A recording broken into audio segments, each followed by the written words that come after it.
basically you were to summarize what you want to say to the entire public. Imagine this is like a real news station, and say maybe 15 other channels are going to clip this. What would you say? This way you don't have to repeat yourself to 15 other channels, because I'm giving them permission to take this. You get what I'm saying? And then put it on their channels. Yeah, like, I mean, if I had to say, first of all, I appreciate that, because that's huge. You know, to your point, it is difficult to try to balance not only investigating a lot of these leads, because Adam can attest and his family can attest, a lot of this is us getting leads and us tasking folks with helping us. And we've had a ton of outreach, you know, coming out between Twitter and all the other social media platforms, you know, trying to help us out. But it can be difficult to balance the time. And that's, you know, that's why I was late to jump on here. Yeah. That's one of the reasons why I couldn't figure out how to jump on the Twitter. There's just detectives calling, and we're calling detectives and typing up emails and trying to reach everybody as much as we can. So first of all, I really appreciate that, because one, it could save us a lot of time and definitely amplify what we're trying to do. Mm-hmm. But two, if I really had to, you know, summarize or put something out there, it's that this isn't Amber. This is never who Amber's been. I've known Amber her entire life. I mean, my nieces and nephews are like my own kids. I used to send all sorts of, you know, before I had my own kids and my own family, you know, treat them just the same as my kids as I do now. Do everything I can around Christmas, you know, make sure that I can get them around the holidays. Every summer, my nieces and nephews come down to visit, and my girls are very, very close to them. I tried to hide it for the longest time from my two girls, age 6 and 10. Wow. Because I knew for a fact they would be heartbroken. My kids don't have access to social media or any of that kind of stuff, but I knew for a fact they would be heartbroken. And it is hard to compose yourself to tell, you know, your little girls or your kids that their cousin is missing. They heard like a piece maybe 4 days ago, and they said, "Who's missing?" Because they heard a piece on a TikTok that one of the cheer coaches or somebody was scrolling through, and of course she scrolled through it really fast because she knew that the girls didn't know. But tried to hide it as long as I could. But when I came back down to Texas, you know, my work isn't done. Our work isn't done. Adam's work isn't done. Every day that goes by, you know, it's like our momentum doesn't slow down. It continues going. It continues going. We may be more tired as the days go on. We may be more lethargic. Processing information gets more and more difficult as you continue to get information. It's like your brain runs at 1,000 miles a minute. But as soon as I got down here, I had to organize. I had to set up what I would call kind of like a command central. So everything in my bedroom was cleared out. We put a big map of the United States on the wall, pinned up all the potential leads that we've had and what's been followed up on, what hasn't, what's been substantiated, what hasn't. Not pie charts, but the other wall has names and who's doing what and what leads turned out what, contact info, all that different stuff. I know Adam and his family have adamantly worked on updating flyers and doing all sorts of things to try to get out. But I knew for a fact that my girls are going to walk in and they're going to see it. So yesterday was the day that we told the girls, and I tried to get them to be able to do like a video to let Amber know how much they love and miss her. But they couldn't. You okay?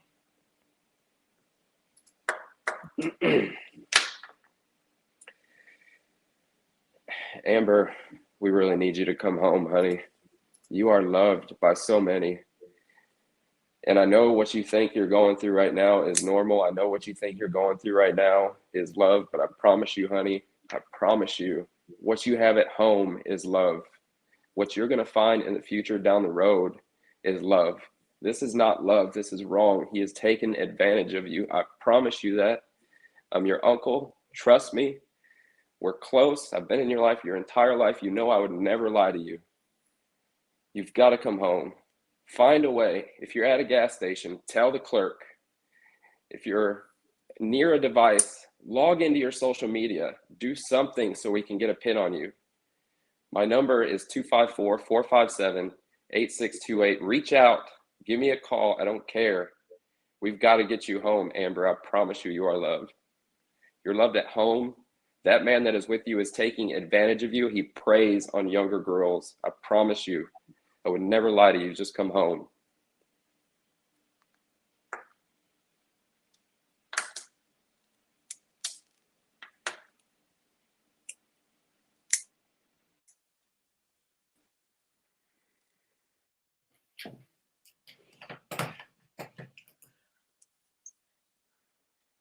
And you, Adam?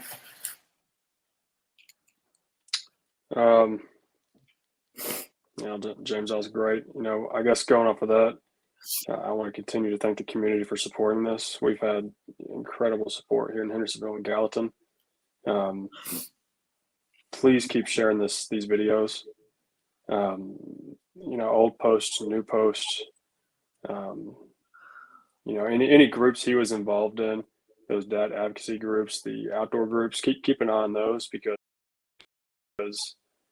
like we said, I'm not sure if I said this in this interview, but he's involved with those, and he most likely still is involved as a different user. So keep an eye on those. If you see a post that looks like something that he would put on there, shoot it up to the TBI, shoot it over to James or I, and then we'll look into it. And I guess I can talk to Jake briefly here. We've seen his mental instability, but we've also seen the love that he brings to his family and his children. As James said, that dude's a predator, but he has been in and out of that state for some time now. I think, unfortunately, right now he's kind of locked in that state. But he needs to come out of it. He needs to come back to reality. He knows he can't be on the run forever, and he knows eventually we'll find him. And the longer he runs, the more harsh his punishment is going to be. So at this point, if you see this man, bring those kids home. You tore them from their warm homes, their warm, loving homes, and you know that they're not getting the attention they need, the love that they need, and really the support that they need as they are still young kids developing. And with you doing this, you're not only hurting them now, but you're hurting their future. There's no telling what you've done to them mentally. That's going to come down the line. Not here in a year, not here in 2 years, but here in 5, 6, 10 years. Whenever these kids grow up, they start to look into relationships of their own, and they're having a hard time trusting people because of what you've done to them. You're not only hurting us, you're hurting them. As much as you think you're helping them, you're destroying their future just by pulling them away from their loving families. And I really and highly encourage you to do the right thing and please bring these kids home. And just to clarify, so that no one, because this happens a lot, unfortunately, when there are victims' families. Some people try to take advantage of these families and tragedies, and they try to start GoFundMes, and sometimes the families have no idea that this is going on. Is there any of that going on with you? And if there is anything where that we can help, what is the official? I know James has one, GoFundMe for his family. If he does, what is the official one? Because sometimes we'll get 7 of them. I can share it with you. Okay. I guess maybe it's called Help Support Amber's Family. #Bring Amber Home. Got it. And I'm sure if there's a link you want me to send, I can do that as well. Yeah, I would like to see the official one, because then I'll be able to have the link authenticated. Because believe it or not, you'll get like 7 of them, and it'll be people you don't even know. All right, I've sent it in the chat. Okay. And ours was put up by a lady who goes by Live Love Nashville. Okay. Live, love Nashville. Right. Wait, she was here earlier. I saw her here earlier. She very well may have been. I and if actually you, saw that. Yes. Okay. yeah, she's got a nonprofit out of Nashville, and she's got one up for both my sister and my mom. Okay. The school, Sumner County school system, they told my mom she could not use her sick time for this. She's gonna, even though she's banked about 55 sick days, they're not letting her use that. She has to take FMLA for this, so it's unpaid leave. Oh, wow. And then, of course, my sister's, it's a very similar situation. Her worked with her a little more as far as her using vacation time, but that's going to run out pretty soon, and she's going to have to use FMLA as well. Right. Wow. Yeah, I'll like James said, I'll shoot you the link. But that's what we've got set up. Oh,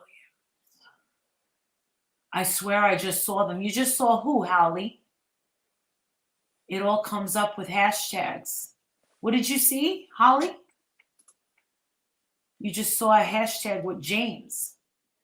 Who's James? Oh, the uncle? Oh, okay. All right. FMLA. I will. Okay. Well, is there anything else you want to say before I let you guys, I would just say that we're going to continue pushing on, and every day I haven't seen either family wither down, and it's impressive just with the level of strain and stress and lack of energy. It just blows my mind how you can continue with that momentum. We're not going to stop. We're going to keep pushing forward. We need all of you to help us continue push forward. I would ask, just be patient with us. Sometimes it's easy to think that maybe you send us something and, we don't get back to it right away, that we just ignored it or didn't see it. We are getting a ton of tips and communication. And, I've had my phone lock up with how much my phone is operating on Messenger right now. And I'm not asking that you slow it down by any means. If anything, speed it up, because we're getting support. We're getting folks that know how to do things like look up VIN numbers. We're getting folks that, know how to find property ownership, history. We're getting folks that are helping us with all sorts of things. And we're getting folks that are sending in tips and even moral support. Don't be afraid to send in that support too, because there's been many a times I've opened a message and somebody sent me a story that's similar to ours, and they've talked about that we need to get rest, and how rest was the biggest factor and all that other kind of stuff, and just telling us to take care of themselves. So just continue it. We're not going to stop. We're going to keep pressing forward, and I ask all of you guys to do the same. Thank you so much for coming on, and bless you for having us. And hopefully in the next week we have some good news. I think he's going to be arrested in the next week. I feel it. I really do. I feel we'll it in my heart. Definitely keep praying. I'm praying for you. Thanks, guys. Yeah, we appreciate you helping us get the word out there. If you need anything else, give us a shout. You have my cell phone number. If you need anything at all, you let me know. Just throw me a text. That sounds good. We'll talk to you soon. All right. Thanks, guys.